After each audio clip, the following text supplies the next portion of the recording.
میر جعفر غدار تھے یا نیوٹرل؟ آئیے جانتے ہیں۔ 1691 کو دہلی میں پیدا ہونے والے میر جعفر ذات کے سید تھے۔ ان کے والد کا نام سید احمد نجفی تھا اور دادا سید حسین طباطبائی تھے جو نجف سے عراق آ کر آباد ہوئے۔ یہ خاندان اورنگزیب عالمگیر کی دعوت پر 1675 میں ہندوستان آیا۔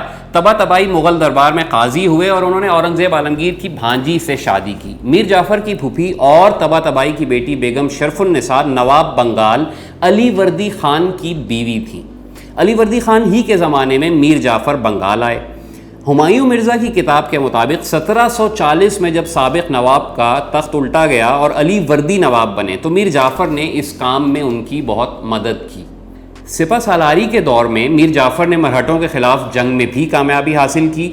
بیچ میں 2 سال میر جعفر معزول رہے، لیکن جیسے ہی بنگال میں حالات بغاوت والے دوبارہ ہوئے تو علی وردی خان کو میر جعفر دوبارہ یاد آ گئے اور سپہ سالار بنا دیا گیا۔ پاکستان کے پہلے صدر اسکندر مرزا کے بیٹے ہمایوں مرزا کی کتاب فرام پلاسی ٹو پاکستان کے مطابق مرنے سے پہلے علی وردی خان نے میر جعفر سے وعدہ لیا کہ وہ ان کے نواسے سراج الدولہ کو نواب بنانے میں اپنا کردار ادا کریں گے۔ میر جعفر نے وعدہ نبھایا، لیکن جیسے ہی سراج الدولہ نواب بنے تو میر جعفر کو عہدے سے ہٹا دیا گیا اور ان کی ٹھیک ٹھاک بےعزتی بھی کی گئی۔ ہمایوں مرزا پاکستان کے سابق صدر اسکندر مرزا کے بیٹے تھے اور میر جعفر ہی کے خاندان سے تھے۔ نواب سراج الدولہ اپریل 1756 میں جب بنگال کے نواب بنے تو ان کی عمر 23 سال تھی اور علی وردی خان کے بعد وہ بنگال کے آخری نواب ثابت ہوئے۔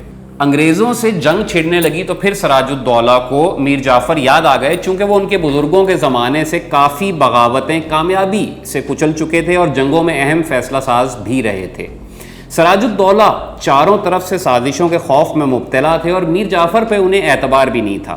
میر جعفر نے انگریزوں کو یہ تک لکھا کہ جب میں نواب کے پاس جاتا ہوں تو مجھے قتل ہو جانے کا خوف ہوتا ہے۔ بعد میں میر جعفر بغاوت کے الزام میں ملوث ہونے کے بعد قلعہ بند ہو گئے اور میر مدن نامی نائب سپہ سالار نے سراج الدولہ کی فوجی کمان سنبھال لی۔ ہمایوں مرزا کہتے ہیں کہ میر جعفر کے پاس سراج الدولہ کے خلاف بغاوت میں شامل ہونے کے سوا کوئی چارہ نہیں تھا، ایک تو ہر وقت کی بےعزتی اور پھر مسلسل قتل ہو جانے کا خوف۔ ولیم ڈیل رمپل اور ہمایوں مرزا کے مطابق میر جعفر نے پلاسی کی جنگ سے 3 دن پہلے گوروں کو خط لکھا اور کہا کہ چاہے وہ جیتیں یا سراج الدولہ، میر جعفر جو ہیں وہ نیوٹرل رہیں گے۔ اب جنگ شروع ہوئی۔ مین کمانڈ میر مدن کے پاس تھی، باقی اتحادی کمانڈرز میں میر جعفر بھی شامل تھے۔ پہلے تو فوجیوں نے بڑھنے سے ہی انکار کر دیا کیونکہ ان کو تنخواہیں نہیں ملی تھیں۔ وہی معاملہ کلیئر ہوا اور پیسے لے دے کے فوجیں بڑھیں، جنگ شروع ہوئی تو سراج الدولہ خود جنگ میں شریک بھی نہیں ہوئے۔ بیچ جنگ میں بارش شروع ہو گئی، یہ سمجھے کہ گوروں کی توپیں اور اسلحہ بھیگ گیا ہوگا، انہوں نے چڑھ کے حملہ کیا، لیکن انگریزوں نے ترپالیں ڈال کے سب کچھ چلنے کے قابل رکھا ہوا تھا۔ میر مدن مارے گئے، باقی سالاروں کو سراج الدولہ نے کافی مشوروں کے بعد پسپائی کا حکم دیا۔